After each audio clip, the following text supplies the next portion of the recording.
You're listening to the Into the Woods podcast with your hosts, Dermot and Michael. Let's get into it. Wonderful chase by Shaw. Cox again. I cannot believe it. Dacos nearly runs out of room. He's goal. Jamie Elliott has won the game of footy for this famous club. Slap for Nick Dacos. He's going to be the hero. The little champ is going to pick the winner. Here's the Degoe moment. He unloads. Bang! You need your stars. And Collingwood stars just went and wrenched the cup back. If you're watching us on YouTube, be sure to give this video a thumbs up and subscribe to the channel. For Spotify and Apple listeners, a 5-star rating would be greatly appreciated. Make sure you hit the bell icon on any of those platforms to be notified as soon as new episodes are released. You can find us on X at Into the Woods Pod and on Instagram at Into the Woods Pod 10. Thanks for your ongoing support by helping the podcast grow. Go Pies! Welcome to the 2nd September edition of the Into the Woods panel show. I'm your host Dermot, and for the next hour or so, we'll be talking about all things Collingwood. Once again, I'm joined by Michael. How are you, Mick? Yeah, I'm going well. Very relaxed. I reckon the nerves will kick in. They normally kick in for me about quarter time of the match. So Quarter time of the match? Yeah, of the match. I'm normally okay leading into a game, but normally after about quarter time when things settled is when I start getting nervous. I started getting nervous today when I was booking tickets. Fucking Ticketek. I'll get into them a little bit later. Had a bad experience, but all is good. It worked out. Right, but before we get to the Ticketek story and everything else, it's time to get stuck into our panel. And our first panelist is making his 3rd appearance on the panel show. Let's welcome back the Grubman. Oh, it's good to be back, boys. It's good to be back. You know, I was in Adelaide just over a week ago. I was able to catch the game, show the Adelaide supporters who really owns Adelaide. You know, I was walking around the streets of Adelaide, going, "This is black and white territory. This is Magpie territory." And bloody oath, we stormed in and we took it from them. So, I saw some of those videos, Grubman, and after that, all I want to know is where are you taking me after we win the flag? Where's the first place we're gonna go? Oh, mate, I'm gonna say no comment on the podcast. No comment on the podcast. The Grubman fans will be there in a heartbeat. No, it's more for to stay off the ASIO watch list. So yeah, we'll keep it on the low. Fair enough. Our second panelist is also a third timer. You can find him on TikTok, YouTube, and Instagram under the name Paddy's Pies. Welcome back, Pat. Hey guys, yeah, great to be back, particularly on prelim final week. So it's obviously the People's Grand Final coming up and 2 finals in Melbourne. It's going to be a cracking weekend. It's exciting, isn't it? Yeah. Before we get into that, Pat, I think you gave your channel a little bit of a plug the first time you were here, but just for new listeners, do you want to tell us a little bit about what you do? Yeah. So I guess I started the TikTok channel it might have been about 8 months ago, and I think it was just born out of my wife being sick of hearing me talk footy to her. And she was like, "I don't need to hear this. Why don't you just put it on the internet and see what happens?" So I've been sort of not trying to be Kane Corns, but I think I've got a few videos that have hit a few nerves. I think one of them was the fixturing, and then more recently the Quaino and Rankin incident. So yeah, there's a funny few things happening in Adelaide, and they've got a bit of time at the moment to think about their actions. Yeah, absolutely. All right, and our final panel member is back for his 4th time. He's best known for his role as a VFL reporter on the Pies Nation podcast and Into the Woods podcast. Welcome, Serge. How are you, boys? Good to be back and exciting times. Good to hear Pat and the Grubman back, and obviously yourself, Dermot, and Michael. Pat, at least your wife said go and put that stuff out to the internet. I won't repeat what my wife told me when I was ranting and raving about the Pies, so you're lucky. Serge, I need to ask you a question. I've been sitting on this one for about a week. Do you believe in the magical West Coast Eagles socks? Can you can you tell That Michael that it's congratulations. That was hilarious. If that's what no, it's important. As long as you believe it, then yeah, I thought that was a great story. Yeah, Thank you, how Serge. unlucky that you had those colours. But anyway, they've proven to be good socks by the sounds of it. Hey, What, it won us a flag? yes, yeah. You said You No, didn't get them in 218, did you? No, 2023. No, not 218. Serge sounded like a psychiatrist then, Dermot. As long as you... Michael, don't go there, mate. There's only one fair income psychiatrist, and that's yourself. Well, you make me blush, Serge, but yes. So I studied in Vienna many years ago. So, yep. You know, I think Grubman was one of these people that actually messaged me and asked me if you were a psychologist. And he's not the only one, in fairness. That's I right. was deeply concerned, and that's nothing against you, Michael, but I was concerned if you were the backbone of our psychology profession. Yeah, and I'm very much in the Jung camp as well, Grubman, as opposed to the Freud camp. I'm a Jung man. Look, I can see that. I'm a Jung man. I'd just also like to say I fully believe in the socks. I remember hearing I have listened to every single Into the Woods episode, and I've heard about the socks. It's not a new thing. These socks are bloody the backbone of our team. 100% Grubman. 100%. You get to see them first, and you might even, I don't know, you maybe can touch one of the socks and it can give you magical powers. I'm not sure. Yeah, but you did watch those socks, right? I watched the sock. I do. The first time I watched them, I was a little bit nervous that the powers might go, Yeah. but no, the socks do get 100%. washed. Yeah, okay. Good. All right. Anyway, let's straighten up a little bit. Enough sock talk, as much as the fans probably love it.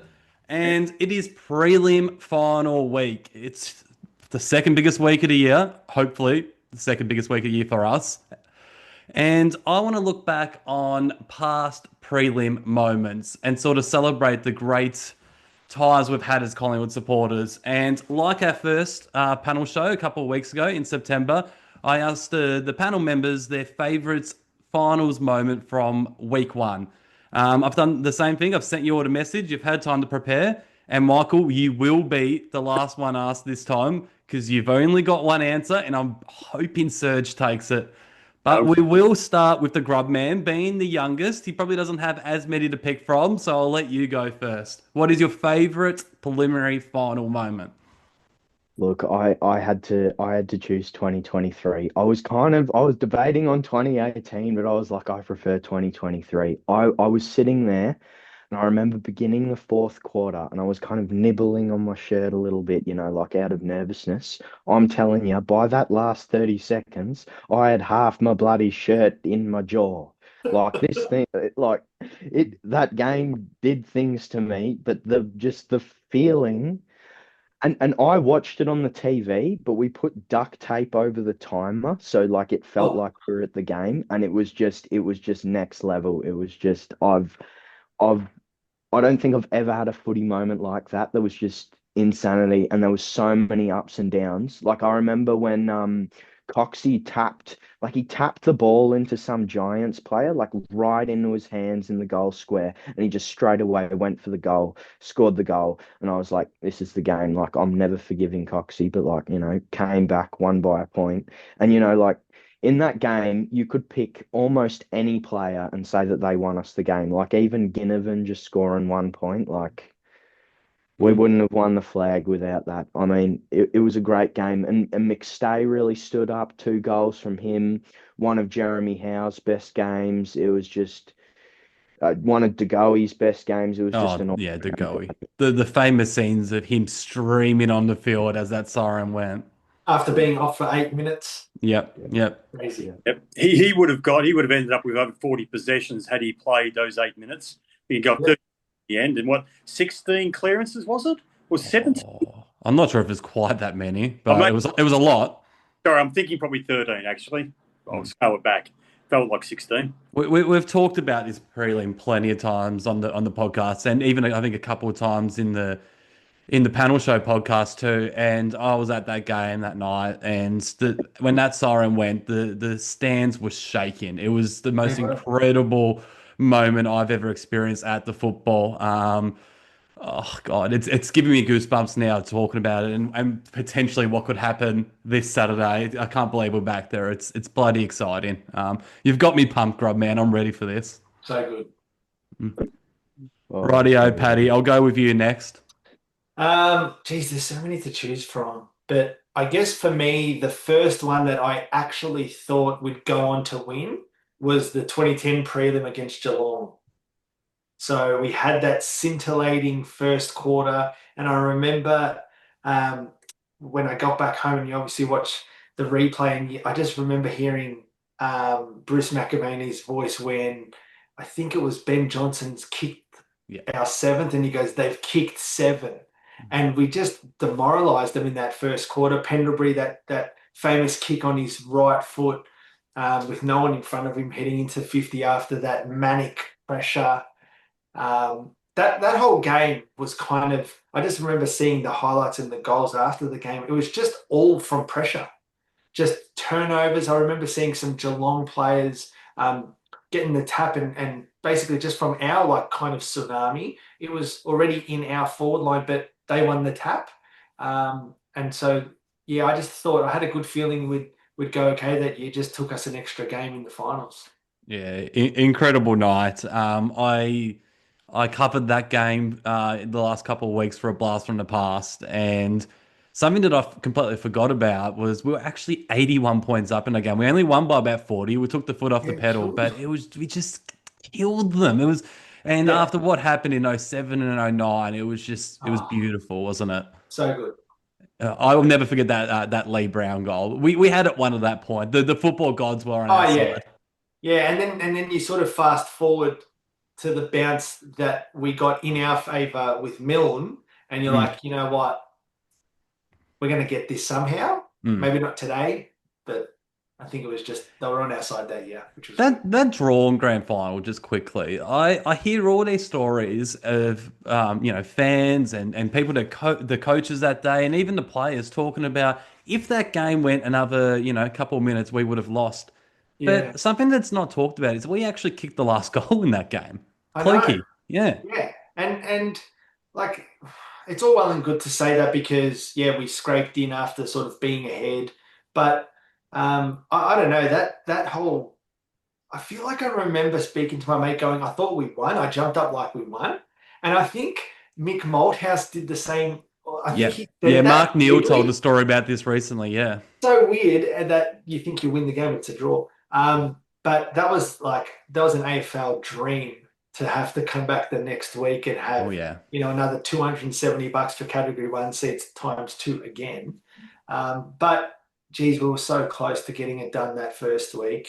But again, as soon as we won, so as soon as there was a draw, I remember us just going into this, okay, it's another week, whereas I think St Kilda had really taken the wind out of them. Yeah. The famous, this is halftime quotes, congratulations on qualifying for a grand final next week. And it just, he was a genius, Mick Malthouse. And we got to see Lionel Richie the week after, so that was all right. Yeah. All right. Serge, it's your turn. And please, for the love of God, take Michael's. It'll be hilarious. I've got 2, but one I was actually, a bit of history if you guys give me a sec. So since the preliminary finals were introduced in 1931, Pies, inclusive of Saturday night's game, that'll be our 35th appearance. Currently, we're at 19 wins and 15 losses. We've never played Brisbane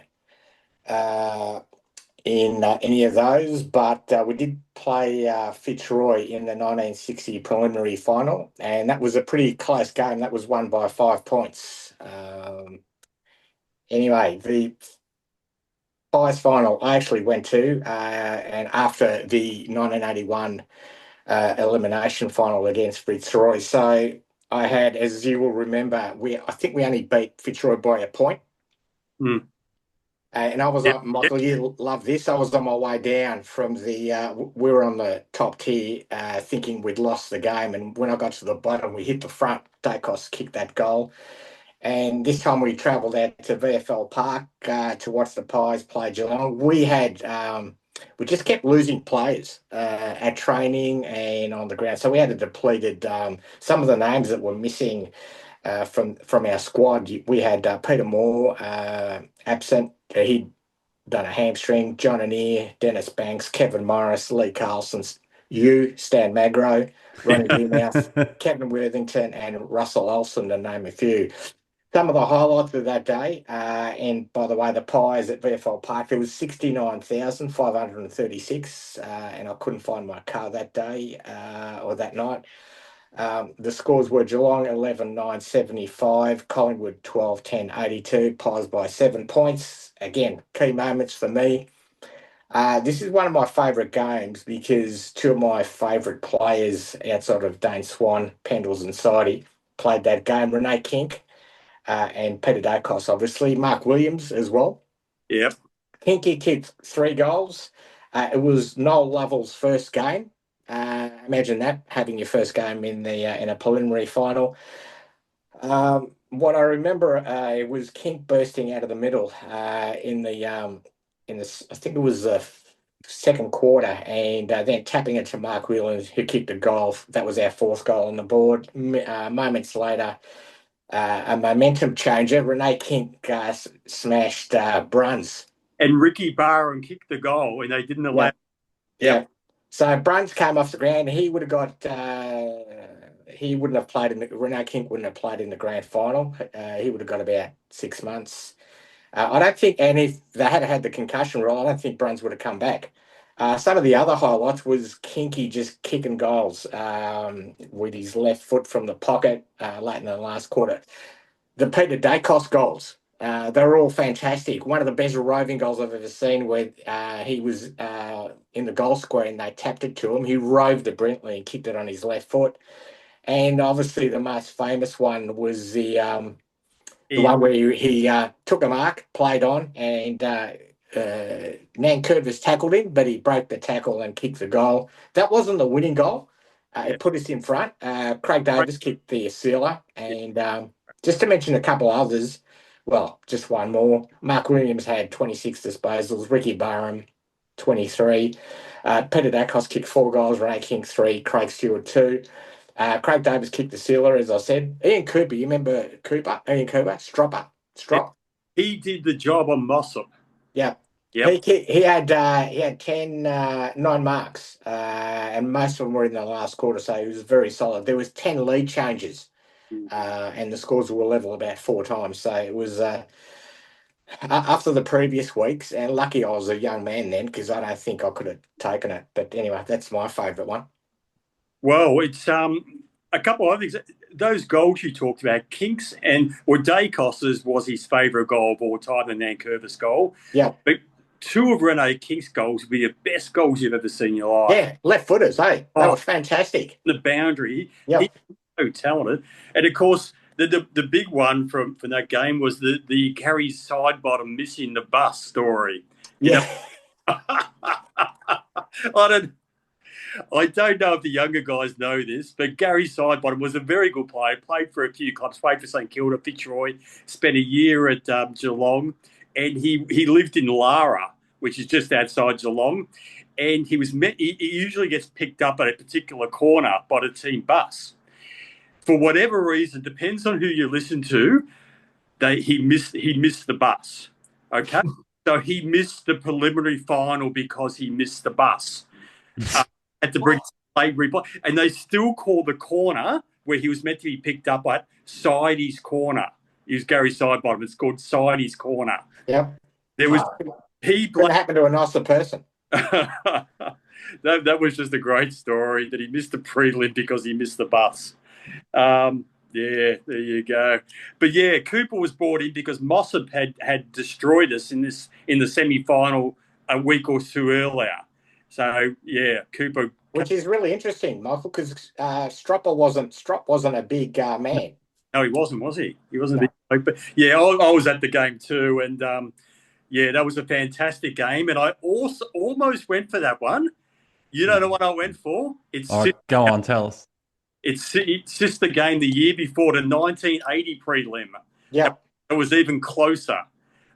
We won by 4 points. This was the big, probably because I was 12. So in your formative years, you tend to remember those ones more. And that was just the biggest war of attrition I've ever seen. It was 13-11 to 13-15. So we won by 4 points. We were 20 points up at three-quarter time, and they came storming back. One of the great finals performances I've ever seen. Michael Turner on a wing for them that day. I don't know. Were you there that day, Serge? Yeah. Yeah. Michael Turner, 32 possessions, absolutely killed us. He was an underrated wingman. He was great over his head, run and carry, a beautiful kick. Sadly, he passed away earlier this year, but he murdered us. But one thing that really sticks out from that game was Lee Carlson, who was playing on him and getting destroyed, ended up winning us the game. He just socked the ball. I don't know if you remember this, but from my memory, I haven't seen the game since, but from my memory, it was deep in the last quarter, and Lee Carlson managed to sock the ball away just before Michael Turner was about to swoop on it. It would be paid deliberate today, but it wasn't back then, and that was enough just to get us over the line. But looking at the team today, I had a look at the team, and other than Ricky Barron wasn't playing, unless he must have been injured, Dacos's first full year, so he wasn't the champion he became. Other than Kink and Craig Davis, we was a really workman-like side.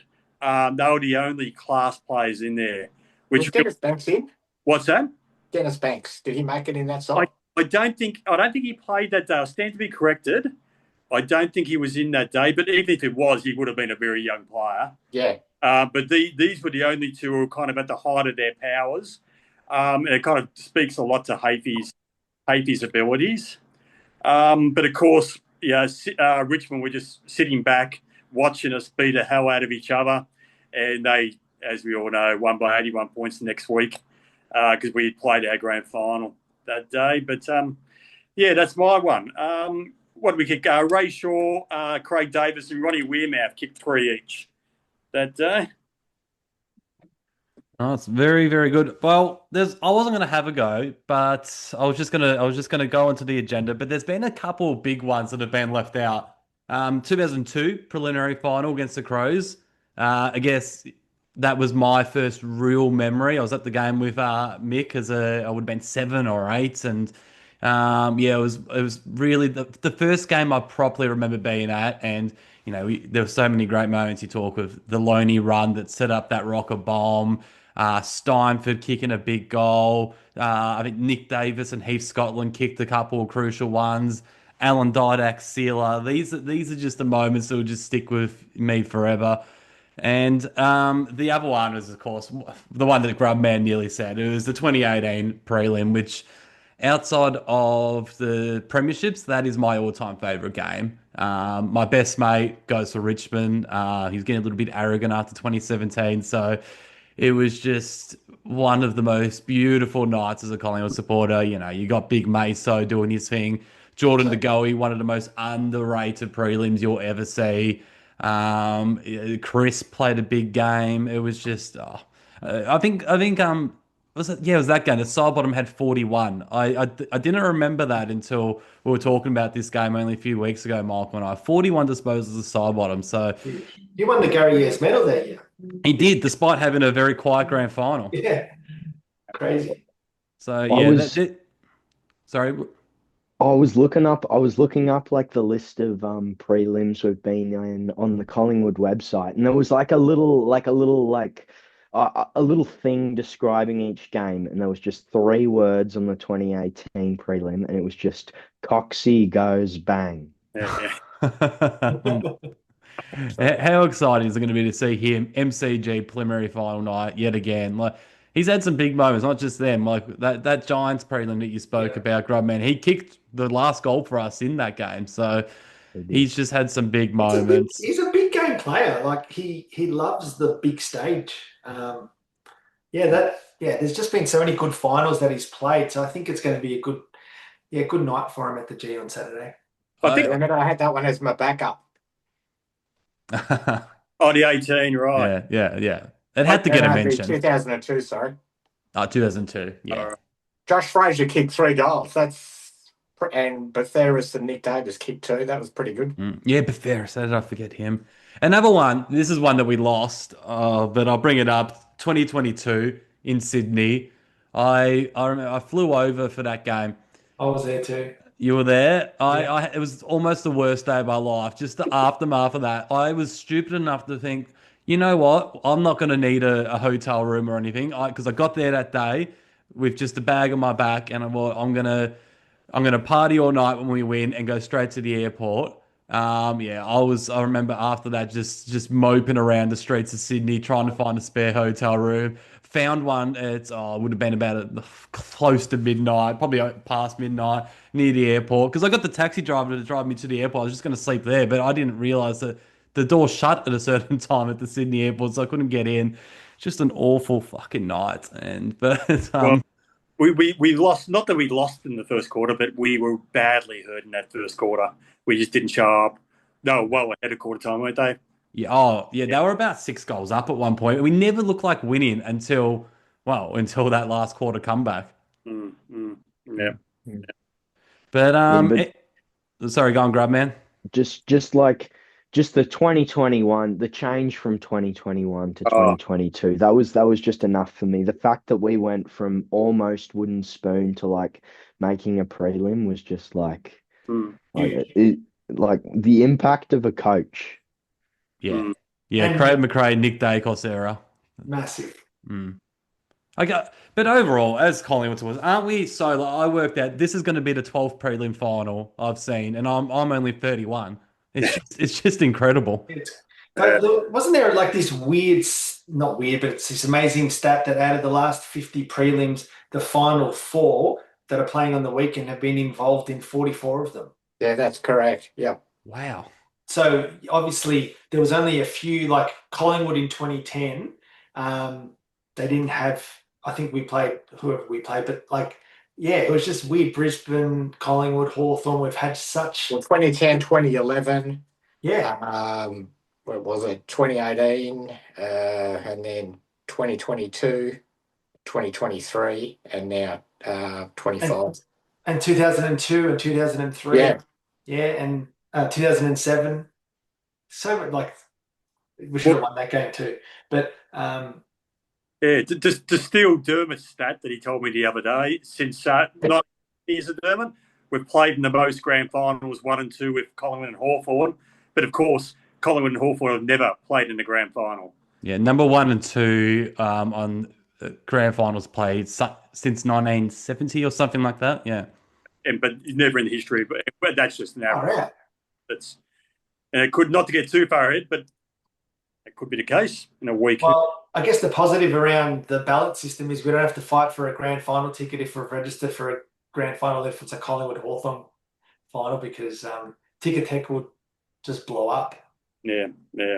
Well, we don't have to deal with that shit again, do we, with Ticketek? So the money just comes straight out of our accounts. Is that right? Yeah. Yeah. Thank God. Because now we'll get into the agenda and we'll start off with Ticketek. Good segue. So today, I almost lost my job. Almost lost my job. I was just cracking the shits in the break room.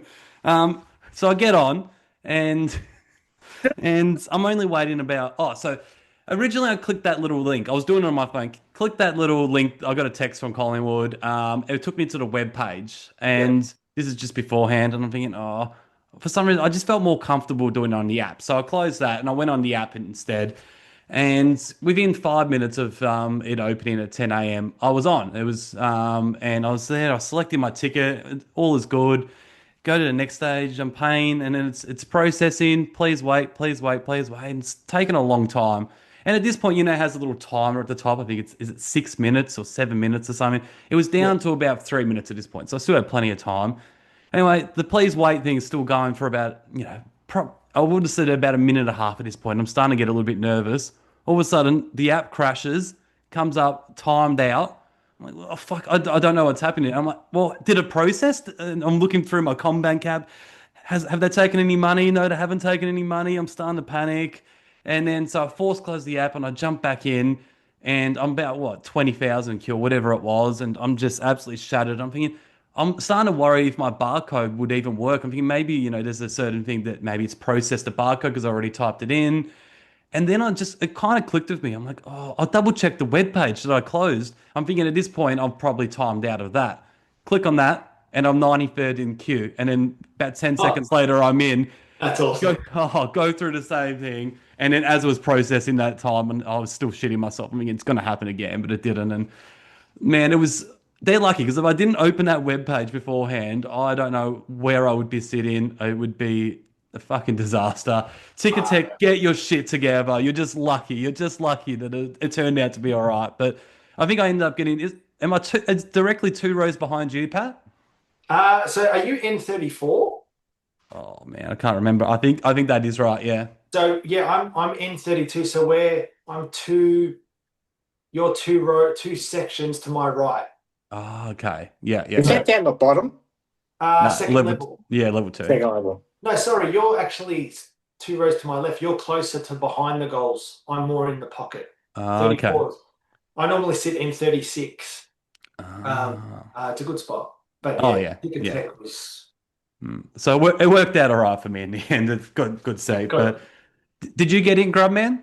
Yep, yep. I stormed in. I had Baboon. Baboon's like he's one of my best mates, and I had him on the case. So just sent him my barcode. I get too stressed and freaked out about this stuff. Baboon, he's got a calm head on his shoulders, and he just paid for the tickets. So He's a Collingwood man, is he? He's a woods man. He's a woods man. Got to get Baboon on the show one day, I reckon. Oh, I think he'd love it. I think his dad would love to hop on one day. His dad loves the show. Shout out to Matthew Kennedy. Matthew Kennedy, not the doggies player, is he? No, unfortunately. But he could have. If he hadn't gotten that injury, it would have been drafted. Oh, okay. There we go. Rightio. Anyway, well, you're not going, are you, Serge? You said before. No, you just covered very well and very well articulated why I don't go. It's just ridiculous, and it happens every year. It's a joke. I think the ballot system for the grand final ticket's probably a lot easier, but even last year, 2023 was just as bad. 2023, I don't want to make this the Dermot horror show, but in 2023, it was happening during the Carlton Brisbane prelim, and I just wanted to sit down, enjoy the game, and I started looking online, and there's all these P2 and P3 members that have been assigned seats, and I'm P1. I'm like, hold on, nothing's come through. I'm starting to stress. Well, where's my seats? And eventually, at about 3/4 time of that Carlton game, I finally got given my seat. But I couldn't enjoy any of that prelim. I was too stressed because I was going through Twitter and seeing again more horror stories, people like me that weren't getting their seats, and I'm thinking, oh, this isn't going to work out. But did you guys have any? What about you, Pat? How'd you go that 2023 grand final? 2023 was okay. Similar story. Like you start seeing P2s and P3s, and I'm like, we've been Legends members for like 25 years. We're P1s. Like, what's going on? It hasn't been an issue previously, but it's probably the only time that you're grateful that money's come out of your credit card. Yeah. So we got I don't know how many tickets. I think I registered 10, and I remember getting the bill, and it was just under $1,000 for 10, and I was like, what's going on here? And I looked at the prices, and I worked it out that it was Category 7 tickets that we got for 2023, and I'm like, Category 7, that's like the top of the back of the Southern stand or the Shane Warne stand, or M33, which is right behind the cheer squad. So obviously I waited and then hit my Ticketek up, and it was M33 right behind. So it was $160, and I was sitting behind the cheer squad. So how was that? That was it was so good, and particularly like the day was amazing. Kiss was playing, the cheer squad's going psycho. But to be honest, like if I had to choose, Category 1 this year is $516 or $170 for behind the cheer squad. I'd choose that all the time. It's just such a good atmosphere, and particularly when we win. It was so good. But Yeah, Ticketek today was okay. I think there was more Ticketek issues than Collingwood issues, which was good because Collingwood's fixed up the priority allocation, which was Yes. good. So that's actually a really big thing that's now going to be something for the future. Sorry, Pat, wasn't that the issue in 2023 that Collingwood had also stuffed up, or no one was really putting their hand up, were they? Yeah, I think that's what normally happens, Serge, in situations like this. It's like that Spider-Man meme when everyone's pointing, but it's like the clubs and Ticketek are just going, well, it's your fault. Well, you gave us the wrong data. And so, but this year I think it was a bit better run. There was a few issues that I saw online about, similar to you, Dermot, where people are just paying for it and it's like it's not working. Oh, man. I had to take an oxygen mask for the 2023 grand final. I was sitting at the very top. Tube training. And as if, look, to be honest, I was grateful to get one. And then I got a standing room one, can you believe it, as well. So I think they felt sorry for me. But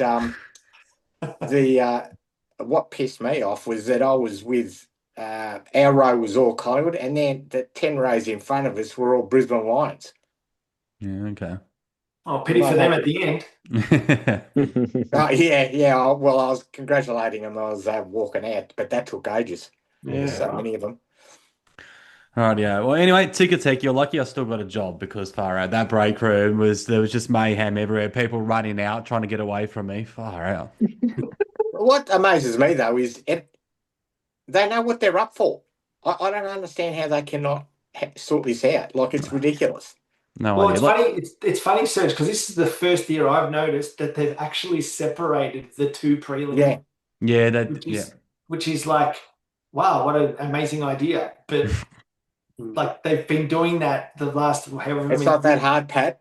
But imagine having like a Geelong Hawthorn prelim up against our prelim today. Yeah. Would have added. Oh God, I don't even want to think Would have about had to that. go home sick with like just some stress leaving. Does anyone know how many seats each of the clubs were allocated? For the grand final? No. Well, yeah, you don't get any for the grand final. No. It's about 17,000 or something. It's 17, 17,500, yeah. Yeah, but for the prelim, I'm not sure. Do you know, Pat? I'd have to check. Normally the AFL is pretty good at posting that, but I'm looking like, it up. It's definitely like I reckon it would be 40s. Like, because they always call it like the People's Grand Final. You know, corporates are locked out compared to the grand final. So, I think this week though, I wouldn't know how many Brisbane to expect. Maybe 10,000. No, I think there'll be more than that. They're all fit. They're the old Fitzroy supporters that all of a sudden, once Brisbane started winning in 2002, or got on the bandwagon. If we were playing Gold Coast, it would have been very similar to 23. Yeah. Or similar to 2019 against GWS. 2019, Jesus Christ. That was... We don't talk of that. No, we can talk of that because we've gotten over it with 23, so now we can... I've heard stories, guys, where people from other clubs became GWS members just for the seat allocation. Yes, I heard that too, yeah. Yeah, $76 if it could cost them, from memory. Yeah. Pretty cheap, eh? Yeah, very good. Well spent, yep. Rightio. Anyway, the agenda, and I think it's appropriate that we start with the biggest talking point, and we all know what that is.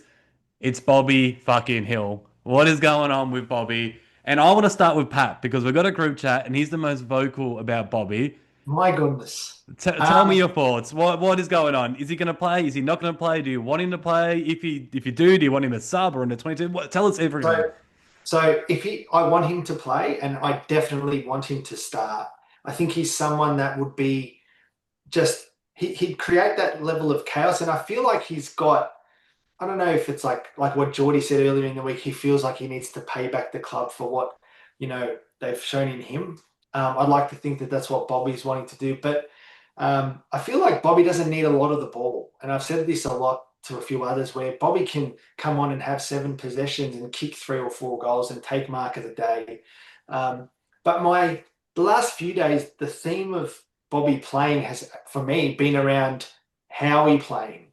Now, if I had to sort of compare the two, and we obviously feel, the media feels more comfortable that Howie's playing, but that's based off a concussion, which obviously just happens, but then some soft tissue stuff that's subbed him out of the last, I'm not sure, 3 or 4 games. So you would argue that the preparation of both of them has been interrupted. So if you're going to take a risk with Howie based off that, then it's sort of like a no-brainer that you would just play Bobby Hill, who's ramping up his loads like Howie is. And he hasn't been injured, touch wood, compared to Howie. So in terms of a risk of a breakdown, you would argue that that's lower with Bobby than it is with Howie.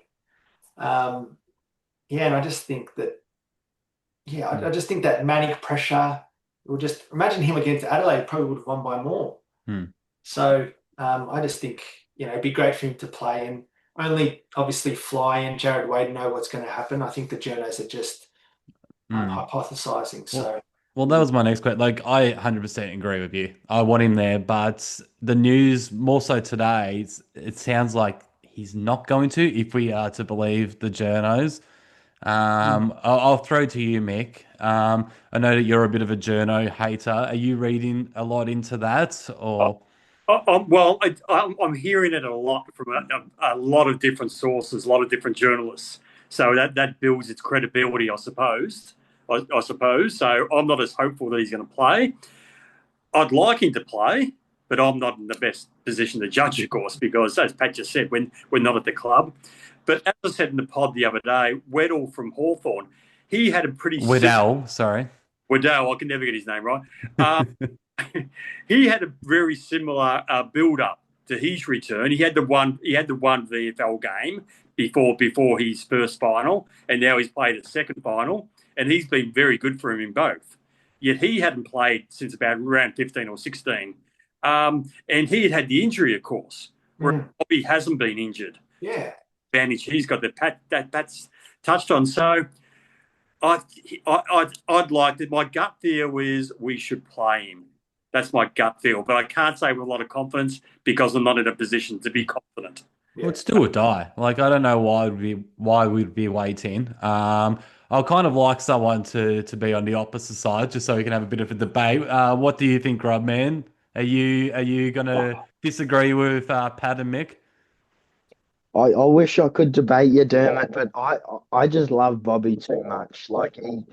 He's been my favourite Collingwood player. I mean, favourite player for a few years now. I love what he brings to the side, and I just think he always has his biggest games against Brisbane. At this point, you should call them Bobby Hill's Lions because he bloody owns them. I'm telling you, I don't know. I just think he gives us such special moments. He gets the crowd up and about. He's just, when Bobby has the ball, something special is going to happen. And I've really missed him this season. I just want to see the bloke back. And look, I think I'm personally biased because if it was any other player doing this, I'd have a lot more to say about it. But it's just who Bobby is, how much I love him.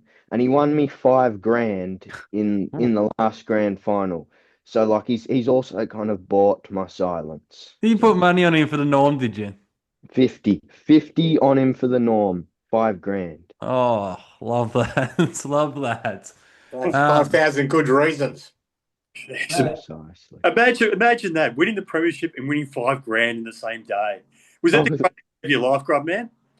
It was the greatest moment of my life, but that's the problem with bloody gambling. You're chasing, you're like, I'm going to hit this quaddie. This dog's going to run first. It never does. They're not Bobby.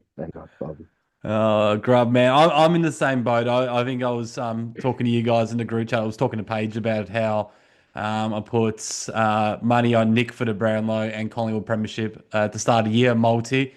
I can win back $2,000, not quite your 5, but I think it's 2.5 grand. And oh man, I'll be having a good night if we win the flag and I get that money. I tell you that right now. Oh yeah. I put the same bet on in 2023 as well. Bloody James Blank went and busted Nick's knee, cost me. Yeah. Yep. It's disgraceful. But costing the BNF as well. Yeah, Josh got that. But speaking of Paige, I think it was either her or it might have been you, Paddy, were talking about if Bobby starts and he kicks the first goal to prelim, what that would do to the crowd. That would just be the most incredible start, and just that alone, and thinking of that potential moment, I just want him in the 22. You do, right? Like it's just that lift. Particularly an interstate team. I know Brisbane obviously is the reigning premier, but just stamping our authority. And he's just that special player that you don't know what he's going to do, but he's just going to create havoc. He's going to rush defenders. I'm hoping that the journos are just spitballing and seeing what sticks, but I guess we'll find out on Thursday. Well, I find it And interesting that none of them have actually said he's not playing. It's just all of them are saying he's now unlikely. So no one wants to put a line through him completely. No. I'd like to get Serge's opinion. Hopefully he's got a different one so we can have a bit of a debate. No, sorry. Right. Thanks, Serge. You always put your best 23 out there. If he's fit and ready to go, to Pat's point, to me, he's a less of a risk than Howe. He hasn't had an injury. Okay, he might be a bit unfit. Who cares? We don't expect him. I think he would average 5 kilometres per game. Like, what we need from him is 1 or 2 fantastic goals, as you said, maybe the first one, and the pressure that he brings. Yeah. Well, let's just and say... the, and the Sorry, go on, Grubman. speed. Like I think I saw a stat yesterday that was like he's the third. He's had the third highest top speed of this year, at something like 35.8 kilometers an hour, just shy of the top person at 35.9. So if he can just inject some speed, like look at that rundown tackle that he had in that Geelong game this year. Just, I mean, we don't need to talk more about that. You mean the trip? Yes, yeah. What a joke that was. Yeah, you're right, Grubman. He only needs to do that a couple of times to just ignite the whole side, doesn't he? And shit, what do you think we've got the bench for? Like, for fuck's sake, he could, if he's tired, give him a break for 5 minutes. It probably takes you that long to get him on and off the ground. I can't even believe. Look, nothing official has come from the club, so I'm not buying any of this crap until it happens, right? But it beggars belief. I remember when Dacos was about to retire and they were forcing him out of the game, and someone said, well, even a Dacos on one leg would mean you'd still take the best defender to look after him. There's other stuff intrinsically that Bobby Hill brings by being out on the ground. Like, he takes a good defender, right? Yeah. He brings pressure. Yeah, he can kick that miracle goal when you need it. Like, yeah, come on. I'm hearing a lot I'm calling about bullshit on that. I'm hearing a lot about the culture side of things, and people are saying, "Oh, might rub the players up the wrong way," But that's a load of crap. The only culture that matters is the winning one. Exactly. That's my point. Like, do you reckon at the end of the game, if we win the premiership, the players are going to be sitting there looking at Bobby with the medal around his neck, being like, 100%. "Oh, what's this guy doing?" Though, like, if they don't play him and we lose, everyone's going to be thinking, "Oh, should we have played him?" And I guess Let's just get that right out and go, no, sorry, let's play him. If we lose, we lose. If we win, we win, right? Yeah.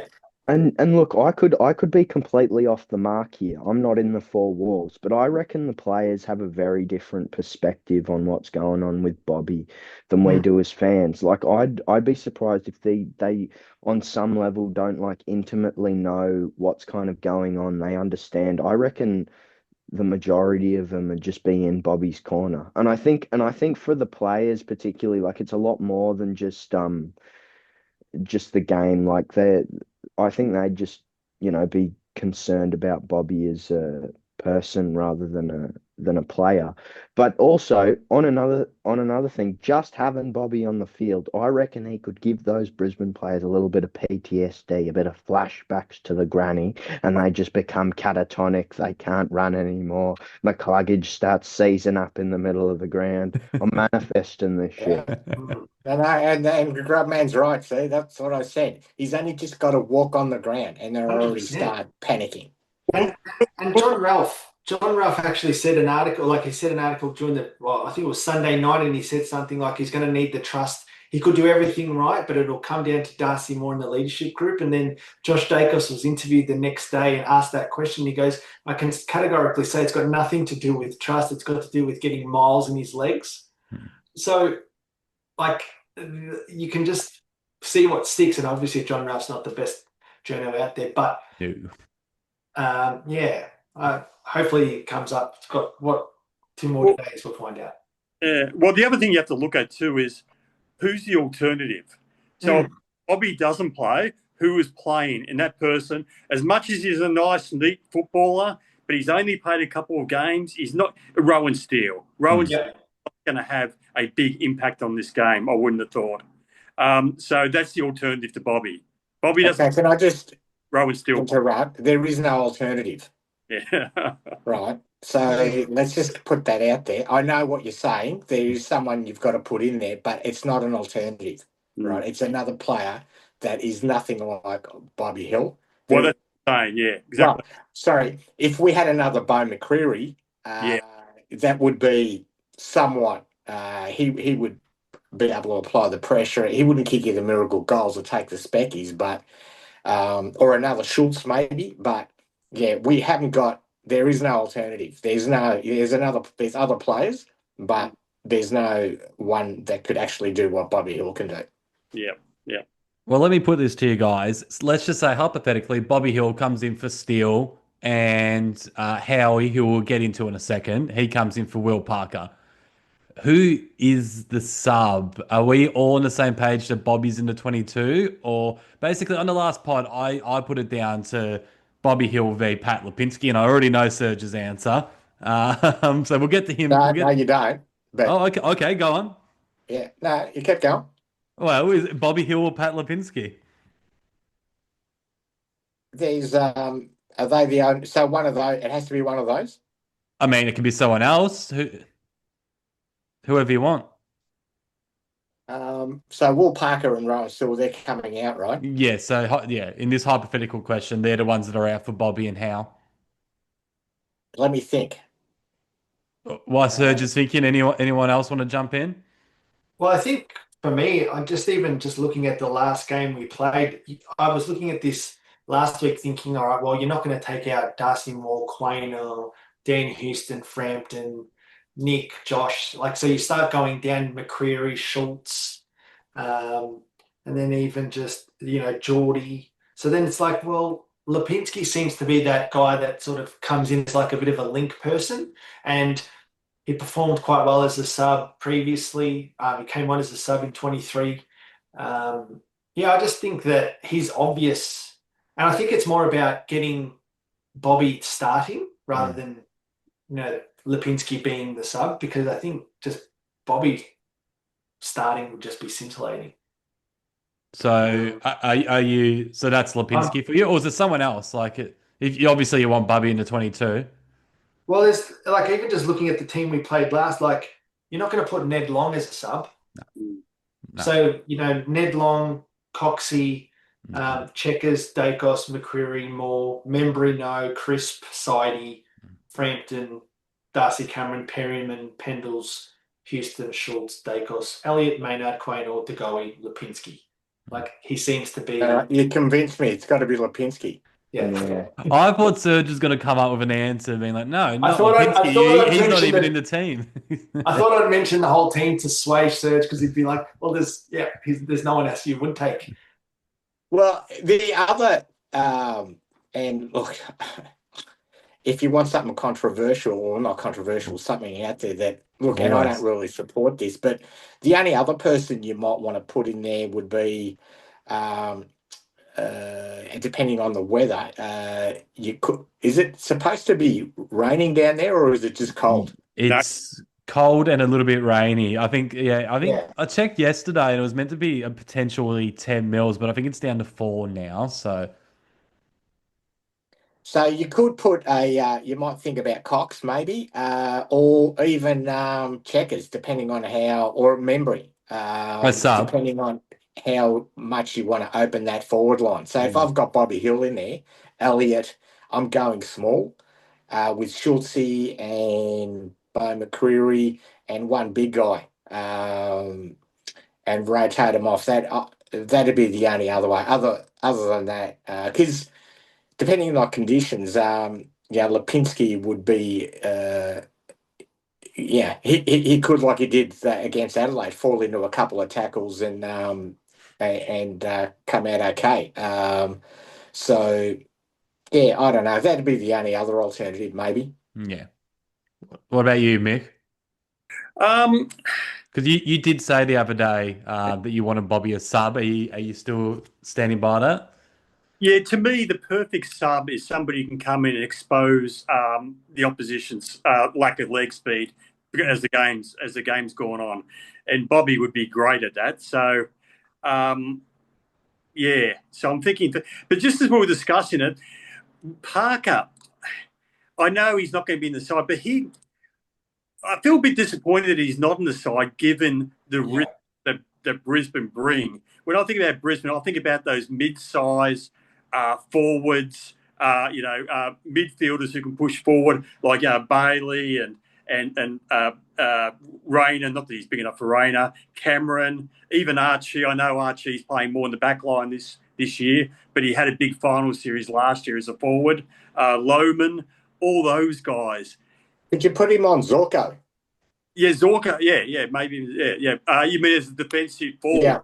Yeah, possibly. I've been very impressed with Parker every time he's played, and I know you have too, Serge. His composure, he doesn't make mistakes. So I'm a bit disappointed. He'll probably find his way out of this side. Not that I can think of a way in which he could stay in, other than your idea, and it has crossed my mind. Membry hasn't been great over the last month. If he can get the ball in his hands, close to goals, he's good for a goal or two because he's a pretty reliable kick. But the thought of going smaller has occurred to me as well, and especially if it's going to be a bit wet. So, yeah, Parker, I'm not 100% convinced he should be dropped. What does everyone think of that? Grubman, what do you think about the Membry call from Michael? Yeah, I mean, I really like Membry. Like but he wasn't amazing against Adelaide. He had a pretty quiet game. He's had a pretty quiet month. I just kind of like I don't know, something about him, and I liked him a lot in the kind of first half and earlier parts of the season. But if we're talking about Bobby or Membry, I'd pick Bobby, but I do like the idea of Bobby as a sub and just kind of coming on just to, I don't know, really get the game going, bit of speed, I mean, like what. Yeah, I would like Bobby in the 22, but having him as sub is just better than nothing. So I'll take that at this stage because the signs aren't looking as positive for Bobby as they were maybe a day or two ago. While we're talking of Membry and the talls up forward, a good segue to talk about Checkers and his foot injury. Apparently, he was at training today, looked a little bit better from all reports. I threw up the idea on the last show that that McStay comes in for him if he's not 100% fit, or even if he is declared fit, to play more of a defensive role on Harris Andrews, similar to what Bill Frampton did in the grand final, but obviously offensively he's a lot better than what Frampton is as well. So I'll throw this to you, Serge. What's your opinion on the whole Myercheck, McStay thing, and how are we going to handle Harris Andrews? Yeah, good point. I actually did listen intently to what you guys had to say, and I did not disagree with you. Yeah, you brought some good arguments. My counter to that would be you do what you're supposed to do and play the chaotic ball on the ground and you keep it away from 'em. Yes, it's a good idea to man up, but you could get Checkers could do it. McStay's probably bigger bodied. My problem with McStay is if they don't pick him now, I'd only pick him if, to your point, Checkers was iffy. If he's not 100% or close to, because one of the things that Checkers does give you, even when he had a poor game, well, I thought his game was all right against Adelaide. By the way, if he had a kick straight, he would have kicked 3-2, or even 2-3, right? And we would have been another. He had two posters. He is crash and bash. McStay hasn't been. But is that because he's been playing ruck? I don't know who's more brittle. I think McStay is more brittle. If you recall back to when we won that fantastic preliminary final against GWS, that was his last game because his body couldn't take it. Even though, and it was a stupid knee injury. Like it was, what happened was, he didn't twist it or anything. It just went on him. So he's another one where you can't trust his body. So where am I going with this? I'd stay with Checkers. But Harris there's Andrews Checkers. is an issue. There's But, Checkers for say if Checkers was declared say 80% fit, 70-80% fit, would you well, change your that's mind then? 100% for him. That is true. He does. Yeah, that is very Yeah. true. Yeah. Yeah, if he can't move, like to your point, what I heard and read today was that Checkers was moving pretty well and was doing everything he was asked to do. Now, he's more likely to cope with injury than McStay, but I don't dismiss what you guys said because it was a valid point. But that was, I think, on the basis that Checkers wouldn't be fit, I believe. Yeah. Yeah. What do you reckon, Paddy? Well, I think in terms of Checkers, like Serge said, I mentioned that to a few of the guys that, he kicks 4 goals, 1 instead of 5 behinds, and he's like a match winner, and we should be signing him up for 2 years at good money. But yeah, I guess it all comes back to Fly publicly stating we will choose or pick players that are fit to perform. Yeah. And he actually stated, I'd prefer fit to perform than totally fit. And which is a bit weird, but fit to perform, which is why I then go, well, I think Bobby Hill is fit to perform his role. And I think Coxie is going to be, in my opinion, very important against Harris Andrews. He will make him accountable. Harris Andrews can't leave. Harris Andrews is probably the only one that could line up on Coxie in the forward line. So you kind of do what we did against Adelaide. You just get players at his feet. He'll bring it to ground and he'll make, Harris Andrews just diced up the Gold Coast Suns with that intercept marking. So I think having Coxie in there will be good. But the whole Checkers, if he's fit to perform, then he obviously plays. If he doesn't, it's obvious that, Dan McStay is waiting. But, if you go by what who's in white today, McStay, Rowan Steele and Bobby Hill were all in white. See what happens on Thursday. But obviously Rowan Steele's in the team against Adelaide, so he's obviously going to either play or not. Do you know what colour Will Parker was wearing? I thought he was in black earlier in the week. Okay. Yeah, because I remember seeing his headband and talking about the finals and how he loves it. I wonder if Bobby doesn't play, whether Parker will be sub to cover a potential Howe injury. That's kind of what I was going with about a week ago. Since kind of moved away from that, but yeah, it'll be interesting. Yeah, it will be. So, but in terms of long term with Checkers as well, we've offered him 2 years, I think it is, and I think that's as much as we should be offering. Yeah. I've seen a few comments of people saying, geez, 2 years is too many, but I think 2's serviceable for him, considering he's got 3 years on the table from North Melbourne, which is pretty silly. Is it North Melbourne or Melbourne? I think it's both. They're both into it. Okay. Yeah. All right. Do you have anything to add, Grubman? Yeah, I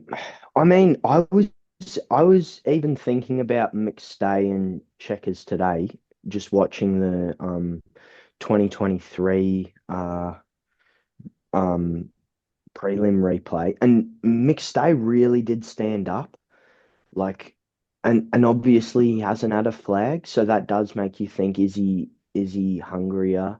Is he more motivated? But at the same time, like he had a really poor end to the season. Like he was not even he was like what, three, five, six disposal games.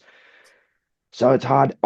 I do remember like distinctly thinking like during the Adelaide game, like I was right behind where Check was kind of for the whole game, and the cameras couldn't even see this, but he didn't look right. And yeah, maybe that's because of the foot injury, but he didn't like off off the TV, off even like being near the ball. He just, I don't know.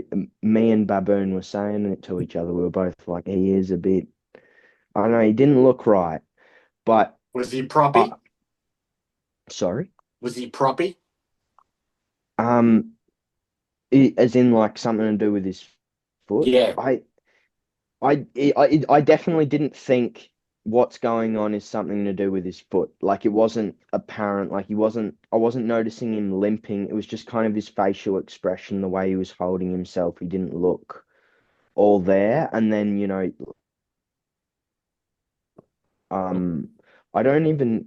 I maybe I'm wrong. Did he score a goal in the qualifier? Because No. I just felt like Nah, every No, five time he five got the behind. ball, I twice. was like, Mm. He what? hit the post twice. Yeah, every time I was like, checkers, you gotta show them why you're checkers, every time, and it was just behind after behind. He was probably the player that I was most like um disappointed by in the qualifier, but I trust checkers more than McStay, so But at least on, at least he was involved. Like I didn't yeah. rate his game either, but at least he was involved. And I guess with McStay in recent weeks when he has been there, you just forget he's even out there half the time. 100%. And I think we all agreed that Coxie in that one game gave a bit more to the forward line than McStay has over that past few weeks. And Yeah. yeah, that third quarter, at least the first half of that first quarter was all from Coxie's contests. We're all on the same page that Cox holds, aren't we? Oh, No, 100%. Yeah. yeah. Yeah.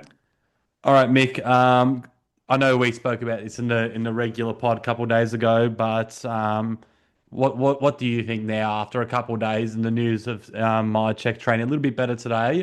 What's your opinion on him potentially playing? And would you, if he was declared say 70% fit, would you go him or McStay?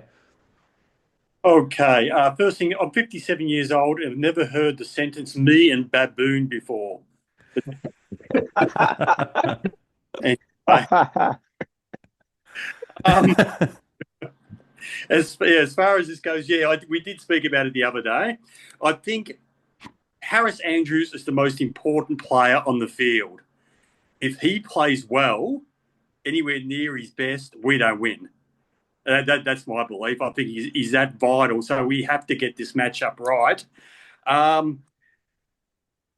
Yeah, my idea was a bit like Pat. I want to see Cox on him, but Dermot did make the point. Well, Cox is going to be spending time in the ruck. He's going to be spending time off the ground. What do we do in those situations? My check played okay the other day in terms of stopping the intercepting game, but he hadn't been great for about the month before that. Some of the interceptors have gone to town on us in recent games in the last month or so.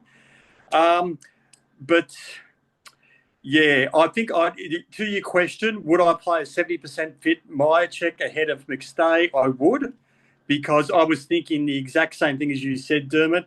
There are times recently where you forget my check is on the ground. McStay, so. Oh, sorry, McStay. Yep, sorry, my mistake. I was thinking about Baboon again.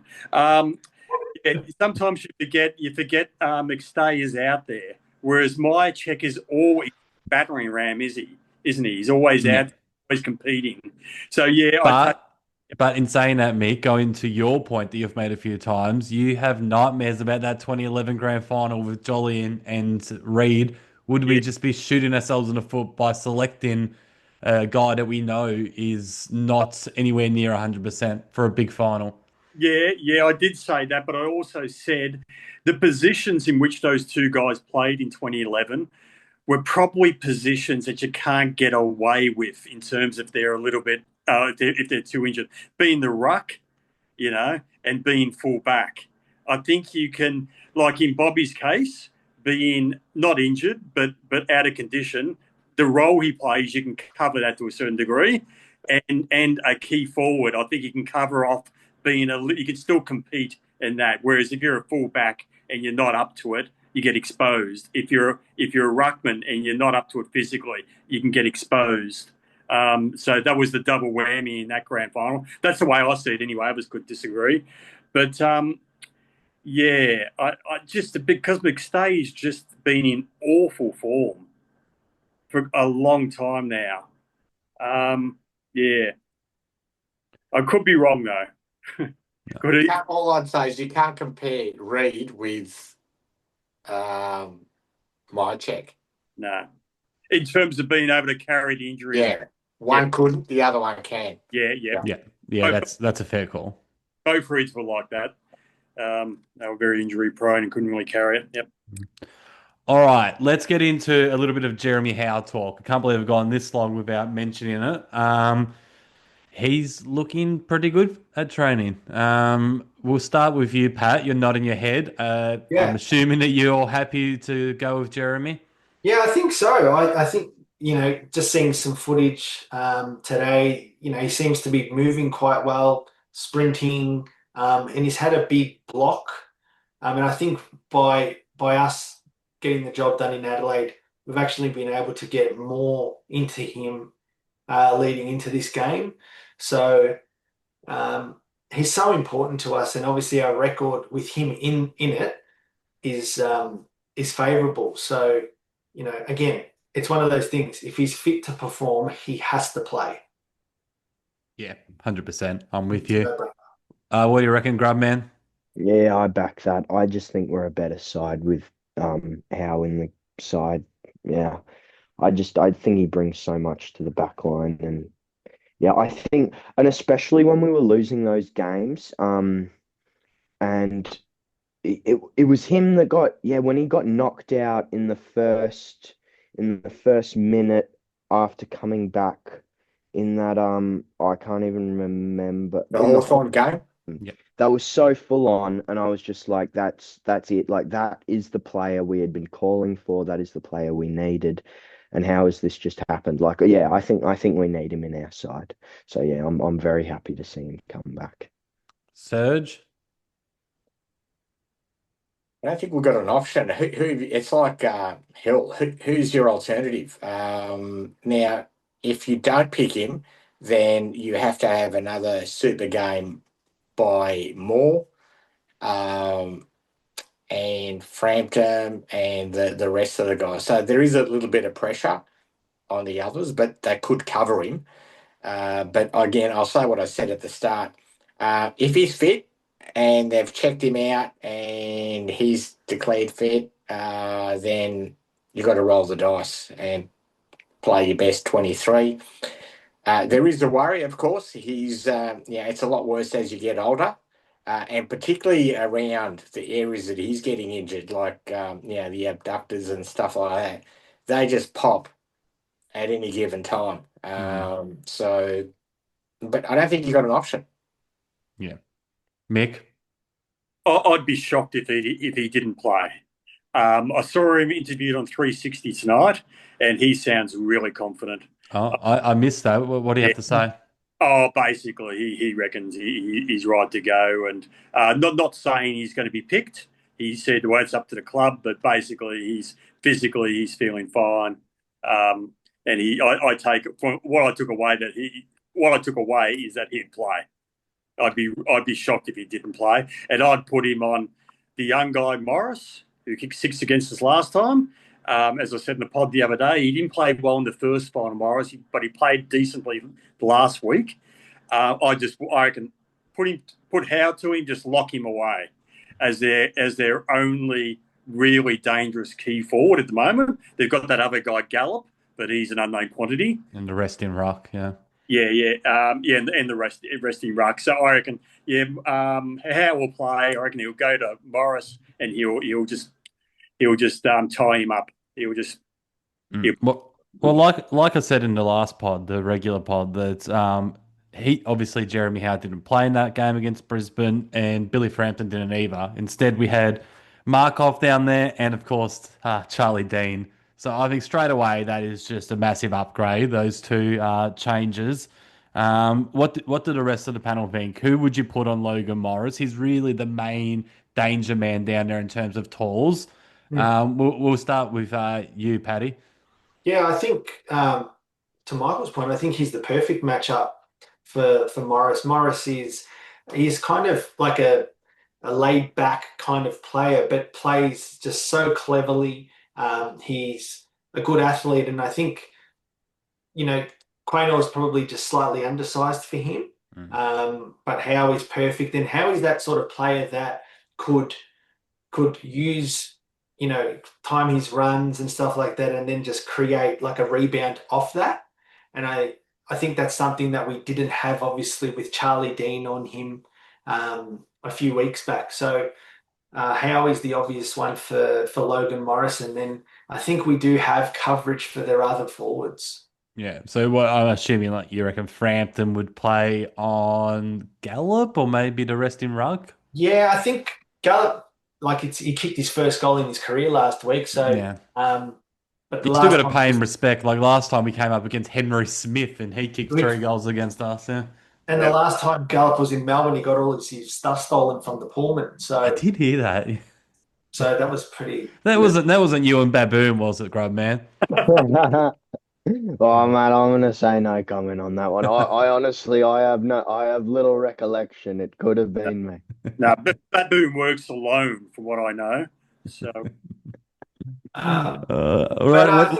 I think Quaynor, Quaynor can go to Quaynor and Bruzzy can sort of choose between Lohman and Cameron. So I think Rayner when he's up there. Yeah. Well, yeah, I think we match up quite well, to be honest. We do. I think, our defense matches up well. So therefore, like compared to say if we were playing Gold Coast, we might have had a few more issues in that area. Yeah. What do you reckon, Serge? Agree, 100%. I don't think the issue with their forward. So the issue with our defenders will be how the ball comes out of the middle. Yeah. All right. So it doesn't really matter. Yeah, I don't disagree with what you guys have said in terms of who goes on who, but it's not going to matter if the ball comes out at 100 miles an hour and it comes out on a regular basis. To me, it starts in the middle, and because one of the things I've noticed with Brisbane since 2023 is, and obviously why they're the premiers and can come back from any position, is very aggressive through the middle. Their middle's pretty good. I know they've got Neil out, but in terms of how we defend the best, and we are good at defending, but there's only so much you can do if the ball's coming in sharp and fast, which is what they tend to do. Well, their midfield without Lockie Neal, it's still like Mick and I spoke about it the other day. You still got Hugh McCluggage and Will Ashcroft and Dunkley and Rayner and Bailey going through there, and I just question why. I kind of half put a cross through them after the Neal injury. I thought, they're shot, they're done, but I don't know why I did that. Like they're still an incredible side, very dangerous in the midfield. Their forward line is the weakest. It is. It's of part of the team. It's not to say they can't keep winning goals and a winning score, but their midfield and defence is where they get all their drive from. Well, I want to throw something to the panel. It's a little bit left field, and I only kind of thought about it today, so we didn't mention in the last podcast. What we did mention, Michael and I were both very worried about Hugh McCluggage. And obviously, he had no impact in that Geelong game. Mullen, the Irishman, went to him, tagged him out of the game, and then Gold Coast let him run around, do whatever he wanted, and he just dominated, as Hugh McCluggage does. Now, Collingwood, we know we don't really tag. Ned Long kept an eye on Dawson and did a very good role on him in the qualifying final. It wasn't a hard tag, but he kept him accountable. And we mentioned Long potentially lining up on McCluggage, but when we were saying it, it just didn't feel right. For whatever reason, it just didn't feel right. And so I've been sort of thinking about since that episode, how can we stop this guy? We don't tag, but there's got to be something we can do. And then I kind of remembered going back to last year, and I tried to block out most of what happened in 2024, but Steel Sidebottom was doing some tagging roles. He tagged Errol Goulden and Jack Viney, and I know there was definitely one more, and I can't. I've been trying to remember who it is all day. I can't remember. Lockie Neal. It was Lockie Neal, was it? Yes, Yeah, I was thinking. Yeah, and he was doing a great job. yeah. Could there be a world we saw in that qualifying final Steel Sidebottom push forward, and no one was expecting that? Could his role this September just basically be Mr. Fix It? Could he go into the midfield and keep Hugh McCluggage accountable?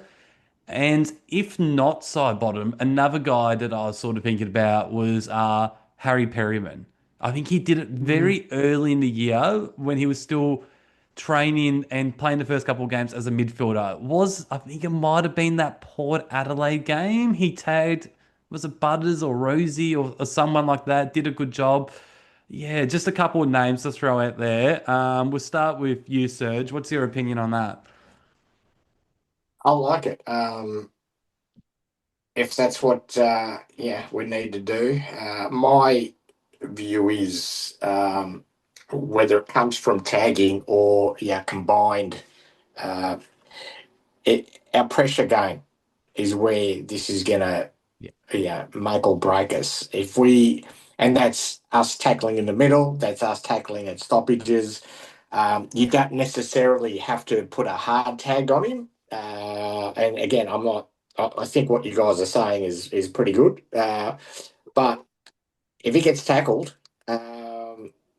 and he can't get rid of the ball. So again, it depends on how Collingwood can combine within itself to apply the pressure across the ground. I believe they'll probably won't tag him, but I don't mind what you guys have stated around side bottom and Perryman, even Crisp. Yeah. Yeah. Crisp is another good one. Yeah. What do you reckon, Pat? Yeah, I think what our team defense does, it's one of those things where we don't tag, but when we're creating a wall, someone's taking someone's spot, yep, cover this person. But I think in the middle, we kind of back our own system in, and someone like a Crisp who has done that before, because what Crisp is so good at is getting the ball himself, and if he's on McCluggage, then McCluggage starts thinking about being accountable as well. Yeah. And so then you kind of as a team, we don't lose the output of Crisp, but we do gain McCluggage not getting much of it because now he has to actually look after or be accountable for an opponent. I guess the beauty is we've got a few scenarios that we can work with. We've got Perryman, who I didn't really think of, but he's the perfect person for something like a stopgap role. But if we're playing sort of head-to-head mid, Crisp is probably the logical one in the middle. Yeah, that's a fair point. Yeah, Crispy didn't even cross my mind. Yeah. It's a good one. What about you, Grub? I like the idea of still tagging Hugh McCluggage, and he did a great job last year. And I remember there was so much like conversation around, is Steele going to revive his career as a tagger?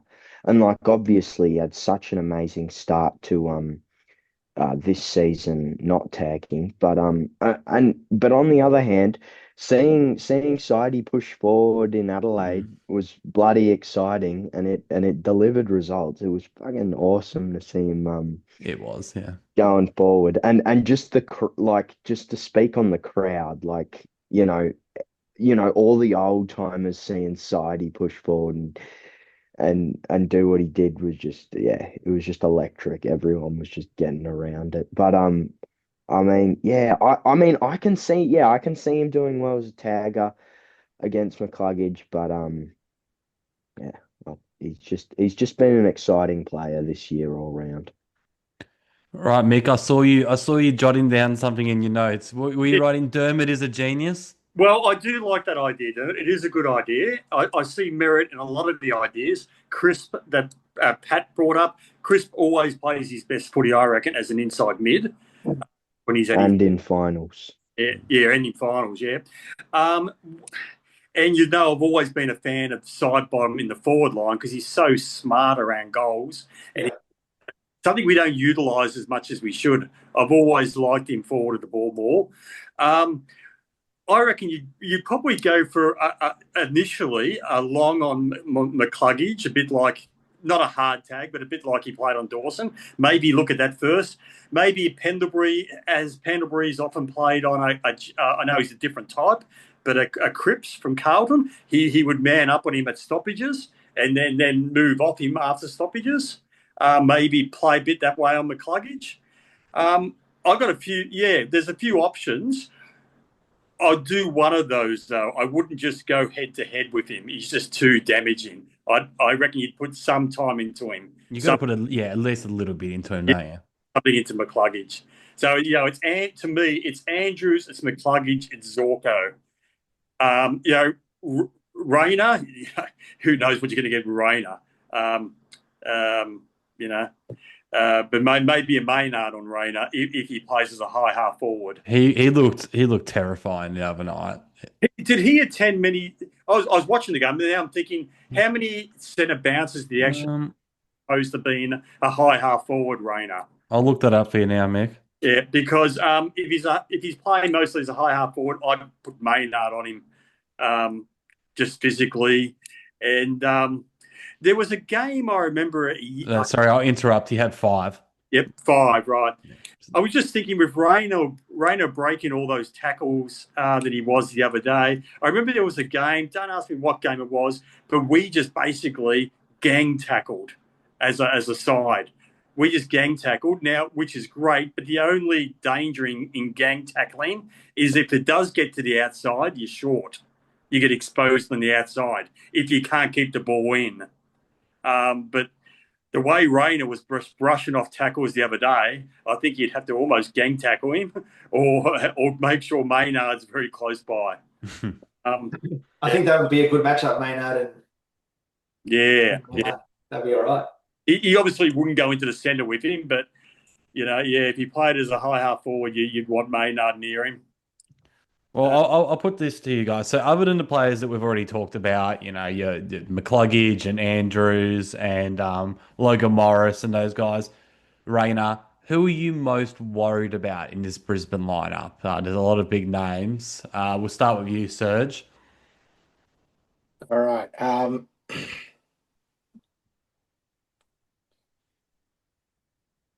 Okay, we haven't mentioned Will Ashcroft. Yep, that's a good one. We've briefly touched on Zorko. What would you do with Zorko? I'm very interested in your opinion. I'd get some. Either I believe Schultz did the job last time. Yep. But his kicking is deadly. I was watching him as I was breaking for the Gold Coast. He was just tearing them to shreds. Will Ashcroft, he was one touch. There's Wilmot in defence, and obviously you've mentioned their key person in defence is obviously Andrews, Harris Andrews. But don't underestimate Oscar McInerney in the ruck and up forward. It's the first time I've seen Brisbane in a long time have 2 rucks, 2 Fed income ruckmen. Now, glad that Cox is in. Coxie will cane both of those ruckmen in the middle. But it's when they go up forward that they're going to be, they're going to have the same issues as we have. As we're going to have the same issues that Brisbane have with Coxie. But they're the guys that I see. And in the forward line, the only guy, is it Lohman? Will Loman? Kai. Kyle, yeah. Okay. He can pull a rabbit out of a hat. I've seen him do it a million times, but he can be up and down. Archie's another one. So whilst I think their forward line is probably not as good as their middle or back line, it's still, yeah, and Cameron could turn around any day. He's had a shocking year. Hope it continues. But Well, yeah, they've got they're a really the thing that scares me, and I have to confess this, is that all things being equal, we win our 17th. They're going to be around for a long time. The Brisbane Lions, which is living up here in Brisbane, it's not good. yeah. You mentioned Archie. I was surprised. I don't know. I haven't been watching Brisbane that closely, but in the Gold Coast game, he was playing predominantly in the back line, which surprised. He goes up and down. Yeah. Given his finals last year where he kicked multiple goals, he didn't seem to be spending a lot of time up there, which would be a relief to me if he didn't. Because he was there a couple of times, but you've got guys like Cameron and Kyle Lohman. Yeah. Zach Bailey too. Yeah. We haven't mentioned. You can keep going. You can keep. It's ridiculous. Yeah. It's disgusting being a Collingwood supporter living in Brisbane. Seriously, it's so annoying. Josh Dunkley's the one that scares me. Yes, he's another one. Yeah, good one, Grubman. Love it. I think that you've run out of players, Pat. Have you got anyone to add? I think we've named all the 18, haven't we? Well, I think Harris Andrews is the barometer for them. As you said, Serge, most of their thrusts are from defence. And I think if we can hold him like we did with that defensive forward role, what Frampton did in 23, that actually, at the time, was almost even because of what he did. But, the year after when he just killed Sydney in the grand final, everyone realised how important Frampton's role was on Andrews the year before. So I think that's going to be important. And I think that's why Coxie, showing what he showed against Adelaide, this is a perfect assignment for him. Yep. It's interesting that both sides are front half teams, that once they get you, and we're probably not as good, but we do it. We have been doing it of late. Once the teams find it hard to get it out of their forward line or out of the middle, and then we kick it back into our forward line and hopefully we score a goal. Brisbane's the same. They're very hard to. If you look at all the times that Gold Coast tried getting out, and they might have got to the wing, and next thing you know, it's back in their the Brisbane Lions forward line. They just set up the wall. Mm. Get them coming back in. Yep. Rightio. Well, I've got 3 more questions I want to get to, and then I'll throw it to the rest of you guys and see if there's anything else you want to talk about. The first one is, put Chris Fagan's hat on. You're the Brisbane Lions coach. What are you going to do with the likes of Nick Dacos and Jordan De Goey? We'll start with you, Pat. I have a feeling you'll have an answer. If I was Chris Fagan, I would just let them run and not tag them. And no, I think Dunkley obviously goes to the most damaging, and who do you pick? Like, that's just going to be that's going to be a good headache for us. And a bad one for them. But you would think that Dunkley goes to Nick, and then Geordie might get.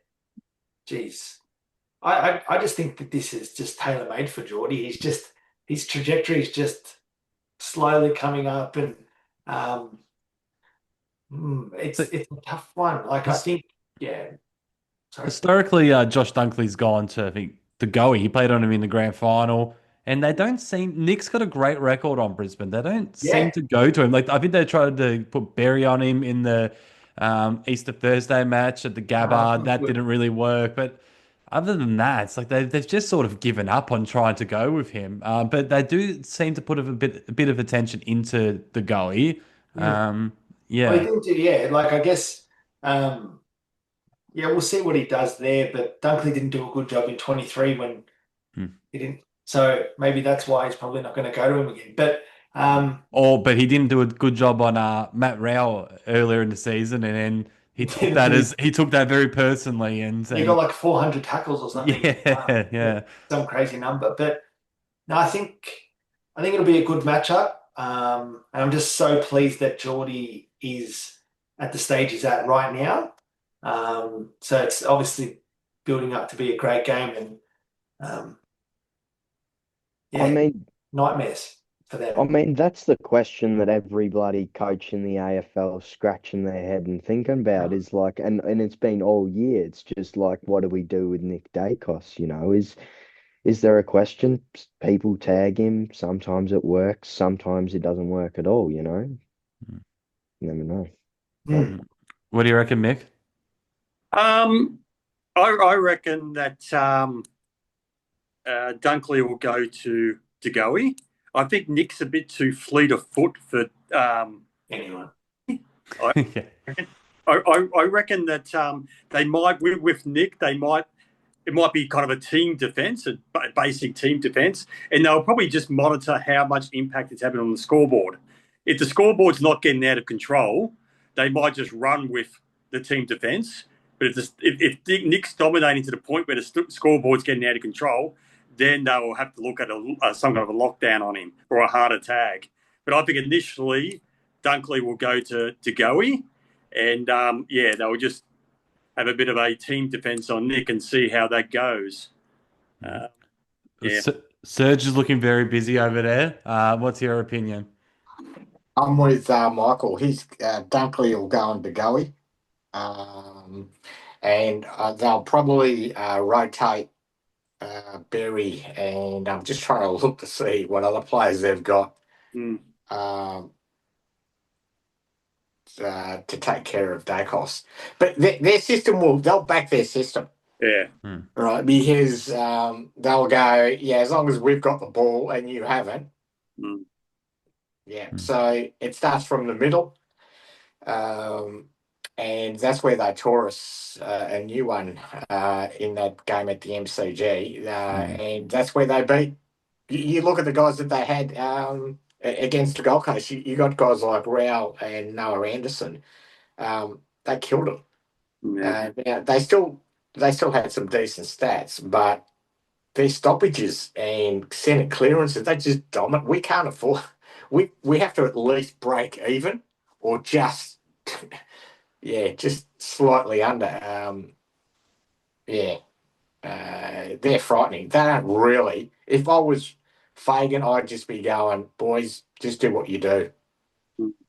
Yeah, fair. Right, my next question is, go on, Mick. I was listening to a bit of Pies Nation earlier today. They got their preview out, and it's amazing. They were just talking about the differences in the Collingwood team from when we last played Brisbane. Yes. It's startling, the difference in the 23. And then you add on to that, like there was about 5 or 6 players, wasn't there? Different. They said Serge. And then that's right.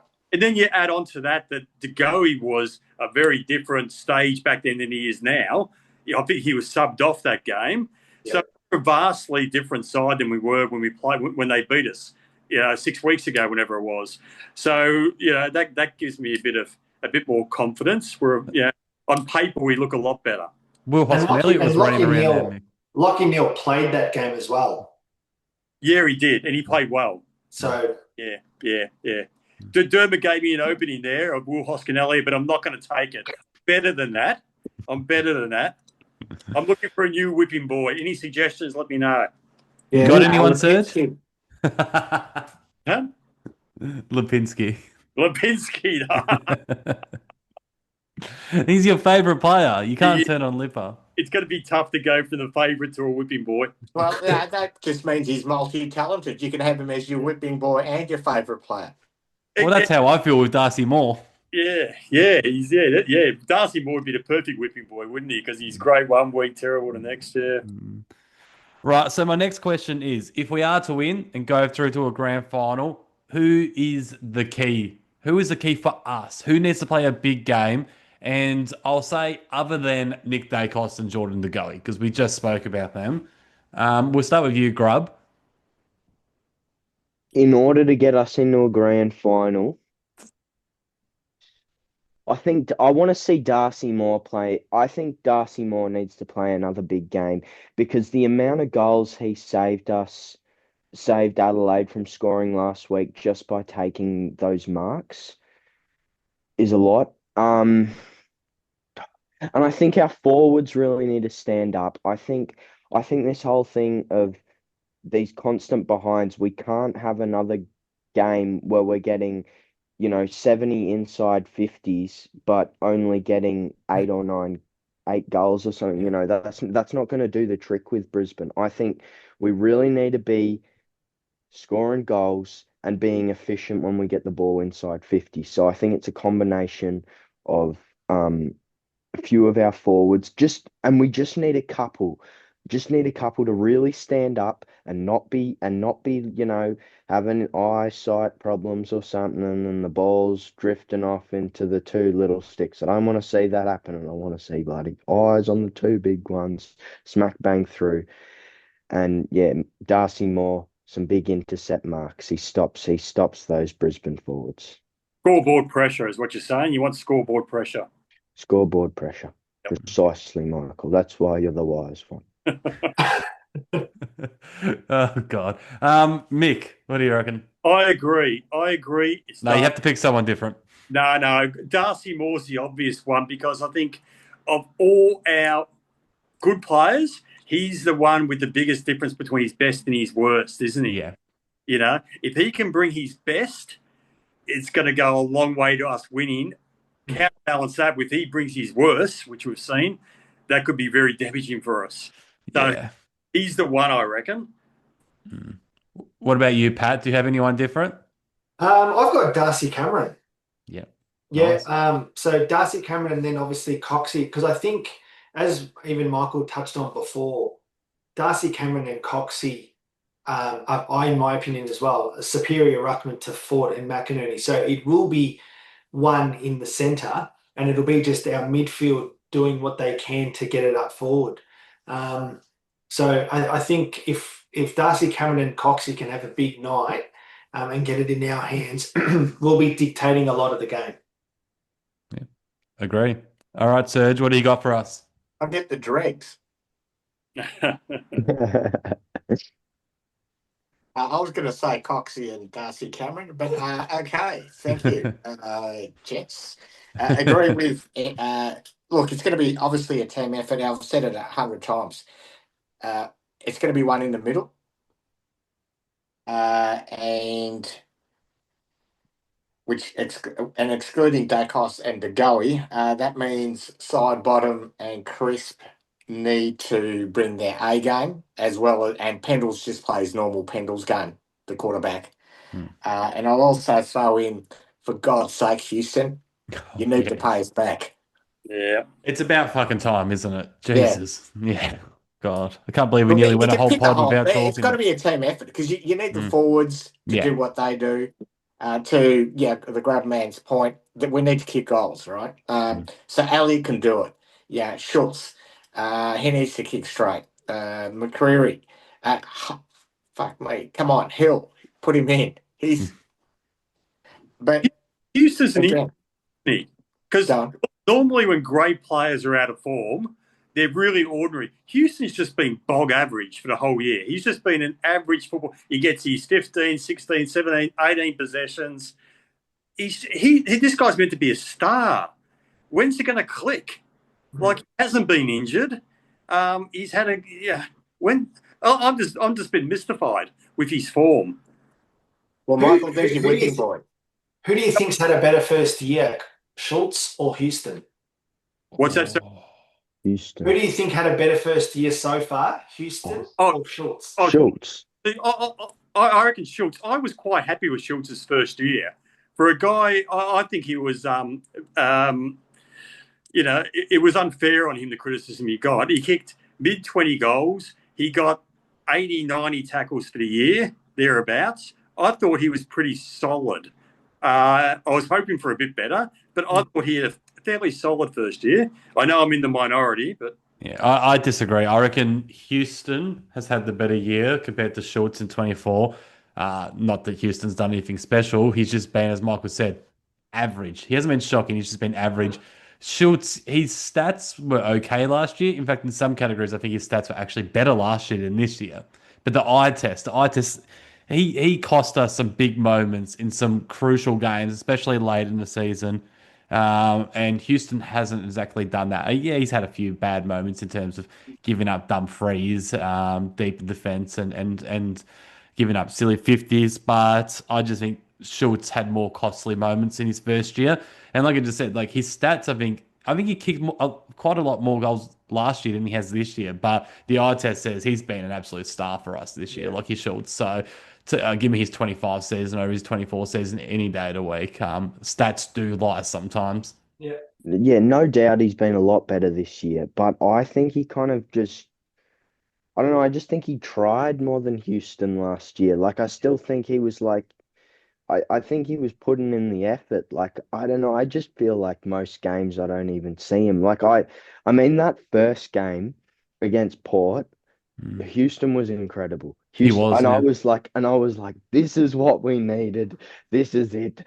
Bring on number 17. And just since then, it's just been like, I mean, yeah, I think I looked at his stats before the last panel show, and it was something like he's had more under 15 than 20 or over, or so, there was something with the disposals, and it was just like it was so far below his previous 2 years. Personally, I hope something comes out at the end of the year and we find out that he'd been carrying something, because at least then there would be a reason as to why, and then we'll have something to look forward to in 2026. Because if nothing comes out, then I just won't understand what's happened. Would you agree? I think that Houston's being played in the position that he was kind of good at Port Adelaide, but doesn't fit in to the position here. I think his good games that I've seen him play, he's sort of been wing forward, where he's the delivery guy rather than sort of off half back where we've got some good supply already. Yeah, well, that's the thing. He's not the main distributor when he's down back. That's Josh now. At Port Adelaide, Yeah. he was the main guy. Everything went through him. So, yeah. So I think him using his foot skills inside 50, which then makes me go, well, we kind of can start Lipinski on as the sub. Mm. Because Lipinski's, I'm not sure what his stats are now, but not long ago he was the number one rated player for inside 50 disposals. I think that's dropped a bit. Yeah. Yeah, but I think Houston's the perfect player for that role. And geez, this is the game that you are grateful for being at Collingwood, isn't it? 99,000 at the G. Yeah. Like, Well, it if you just don't has get to up for this, you're not going to get up. Yeah, it just has to click in the next 2 weeks. If he plays two good games and we win the flag, then all will be forgiven. Yeah, just like Tom Boyd in 2016. Just do what Exactly. you need to do. Exactly. All right, my last question before I open up any more conversations to the panel is, if we go through to a grand final, who do you want to play? Geelong and Hawthorn? Grub? All right, all right. So the answer to this question is far more personal than it is practical.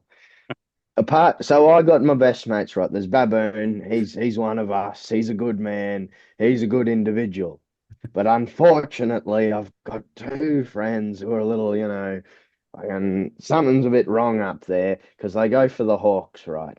And these blokes, they're not footy fans. They're Daniel O'Neill haters. That's the thing. They have not watched a single Hawthorn game. In fact, they have seen more Collingwood games this year than Hawthorn. But if Hawthorn beat us in the grand final, I will hear about it in the rest of my life. They will watch that game purely for my misery. That's the hardest thing. So I would rather beat Hawthorn and watch them bloody wither, but I would rather lose to Geelong. I'd rather lose to Geelong than beat Geelong, but I'd rather lose to Hawthorn. I mean, win against Hawthorn than lose to Hawthorn. So it's much more personal. I think we're more likely to beat Hawthorn, but at this point, it's purely emotional. I'm not sure how you guys are going to beat that, but go on, Pat.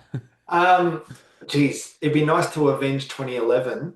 Yeah. Um, and I think that game against Geelong, well, not many of us have forgotten, but Crispy kicks that gettable goal at the end and we've won the game. Yeah. So I think our form stacks up against Geelong. We also destroyed Hawthorn during the year. Our best. I truly believe our best is the best, and it showed against Adelaide on their home deck. But yeah, I think it would be great to avenge 2011 by playing Geelong. Yeah, I agree. Serge? I'm going to go woke here. I hate them both equally. Oh, I didn't know that was an option, but yes, that's true too. Yeah, so I would get I would get really great satisfaction in. I'm with you, Pat. You never get one back, but just to beat Geelong, Yeah. it would be good. And nothing would give me more pleasure than seeing Jack Ginnivan cry as the Collingwood fans boo him off the ground because he's just lost But the grand final.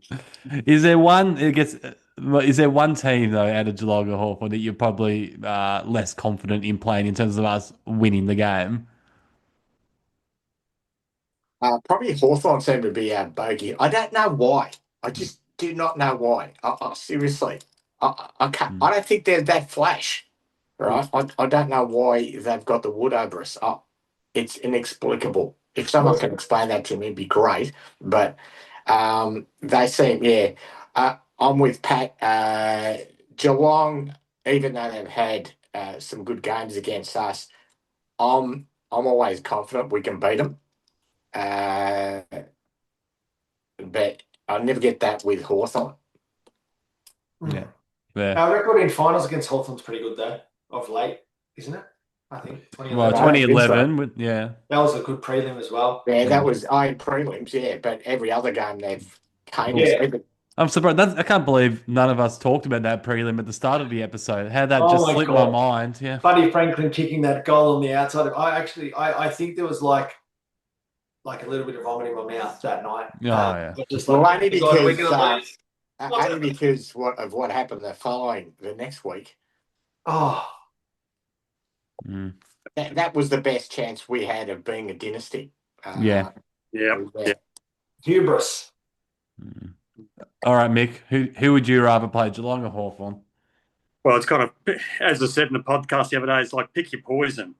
Like Hawthorn Serge said they're our bogey side. They've been our bogey side for 50 years. We've always had trouble with them. So there's that. There's a bit of the emotional side of it too. The Grubman talked about. There's a bit of emotion there for me too. In that, I don't know if I could stomach the Ginnivan winning a premiership against us. I like Ginnivan as a footballer. I don't want to see him win a flag against the Pies. That would be, we'll never forget that. But I reckon who we got the better chance of beating? Slightly Hawthorn. Okay. Slightly Hawthorn. Cameron, I've said a few times, there's just a few players that at Geelong we just don't seem to have any answers to over a long period of time, and Cameron's one of those. The only comforting thing I find with Cameron is I'd have to look back on the record, but I don't think he's got a great finals record so far, Jeremy Cameron. Correct me if I'm wrong, but I don't think he's stood up in a lot of big finals. I can't recall off the top of my head. So maybe whether he hasn't he could look against Brisbane a couple of weeks ago. Had he kicked straight, he could kick 5 in the first quarter. I accept that, but I don't think he's got a great record in finals. But yeah, answer your question, Hawthorn. All right, well, I just spotted the Grubman yawning, so it's getting late. So we'll throw out if anyone on the panel wants to bring anything up. I know Serge in the last panel show said that he has a little bit to talk about, but they'll be in later episodes. Are you still going to hold those ones close to your chest, Serge, or? No, it's more around see what happens this week, and then I don't know if we're going to do a post show after we win the grand final, to celebrate. But yeah, we can do that. I'm more concerned around And just quickly, I was just going to send a message to Fagan to put Jasper Fletcher on Dacos. I'm more concerned, and I think I mentioned this this evening around if we don't win, our chances are few and far between in terms of where our list is heading and the way that Collingwood is building their list. I don't know if you want to discuss that now or for later, because as I said before, 2010, 2009, 10, and 11, and even 12, they were the best sides we had, even though we only won one premiership and lost one. I'm just feeling that if we can't win it this year, it's going to be harder next year. And I'm not sure how you build a dynasty with doing what going down the same path as Geelong have. They've won two in 10, 12, 13 years, whereas you look at Richmond's. Anyway, that's the type of discussion I wouldn't mind having. And the VFL concerns me in terms of the players we got coming up, which leads into that discussion. Yeah, we've discussed that in the pod before, Dermot and I, the going back to the draft versus the topping up of a Geelong and a Sydney. And that's the point I made. Well, if you look at the actual premierships they've won over an extended period of time, since those 2007, 2009, 2011, those premierships for Geelong were on the back of the draft. Yeah. All those, Ablets and Bartels and Lings and all that. Same as Richmond. What's that? Same as Richmond. But since then they've only won the one flag in inverted commas, and similar with Sydney. Sydney, they won 2012 was it, and they've been backing up since then. But so I don't know which one's the better. The better route to go down. Look at When you look at Brisbane. What's that? You look at Brisbane, what they've got and what they've still got, and I don't want it to happen, but if they by some record beat us, and then they're a chance to go back to back, and their list is very young. Same as back in the day with, as you mentioned, Geelong. You look at Brisbane in the 2000s. I'm extremely concerned as a Collingwood supporter that the route we're going.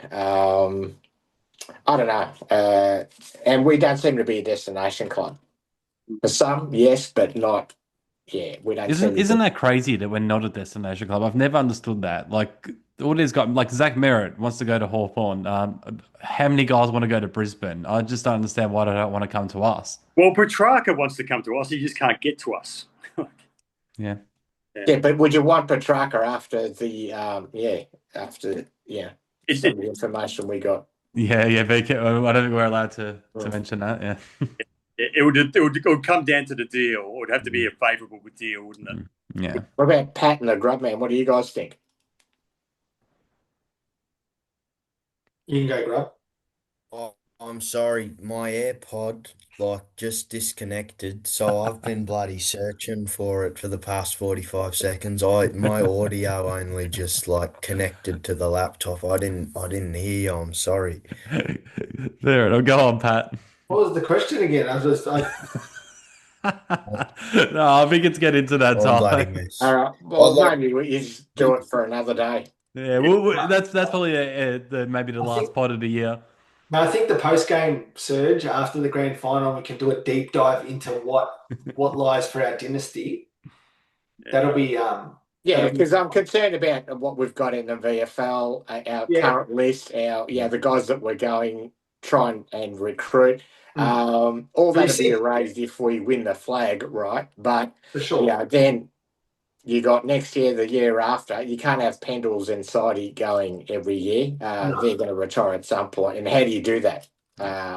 Would be exactly. And no one would know more than you, Serge, when it comes to the talent in the VFL. Well, I'm actually bamboozled because I look at the stuff around what we've got, and guys, you take Jack Ginnivan. we gave him away. Yeah. He would have been such a handy player to have. That was and we've only got Will Parker that I rate in the VFL that looks comfortable in the AFL level. Yeah. Anyway, all right, for another day. All right. Pat, Grubman, Michael, have you guys got anything else you want to talk about? Just the one thing. Let's form a pack between us so we never speak of the sock story again. Oh, mate, the sock story. But if we win the premiership, I'm willing to give the sock story its own podcast. But other than that, we never speak of it again. It's going to win us a second flag, I'm telling you. If we win the flag, we're interviewing the socks. 100%. Oh, God. Right. Tips. We forgot to do it on the last panel show. Let's not forget this time. We'll start with you, Mick. Okay, I said the other day, it's my stock standard answer.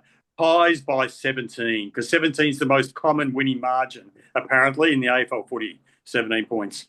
So pies by 17. Grubman? Pies by 23 for Bobby. Ooh. Pat? I'm pies by 28. Ooh, take that. And Serge? All right, guys, I'm going to take this as an omen. I looked at the only time we played Fitzroy, who wear the Lions colours, in 1960, and we beat them by 5 points. I can't take another close win. I think my Apple Watch will probably explode with the heart rate saying your settings still be your heart rate's rising. Hence, Pat, that's why I'm not going. It went off in the grand final, but that was 1960 preliminary final, Fitzroy, and they were leading all day. We got them right at the end. Hey, sorry, Serge, just one question. Did you hear the Who Am I the other day that we didn't like? Yes, that was a good one, but that was tough. I thought it was out of Des Tottenham, and then I had to think, did Terry Waters leave? Because there was a fair few of them involved in that dispute. Yeah, no, Terry Waters took over at the captaincy. Yeah. As soon as you said lost the captaincy, that's when I thought it's got to be Des Tottenham. I thought you would have got it when he kicked his 7 against St Kilda. No, I didn't realise he'd kick 7. When you said 7, I thought it was Peter McKenna. Because he did go to Carlton and then came back. Yeah. That was a good one. Yeah. Good work. Rightio. Well, I'm going to go pies by 6, like I said on the podcast the other day. So not 6 goals or 6 points? 6 points, unfortunately. I also believe it will be a close one. And if it is, Pat, I'm going to need you to come over and look after me. I'm not going to be in a good way, mate. No, we'll be right. I'll send Baboon best on over. ground? He'll give you a shoulder massage. Thank you. I need that. Guys, who's best on ground? Geordie for me. Pat? Bobby Hill. Ooh. Grubman?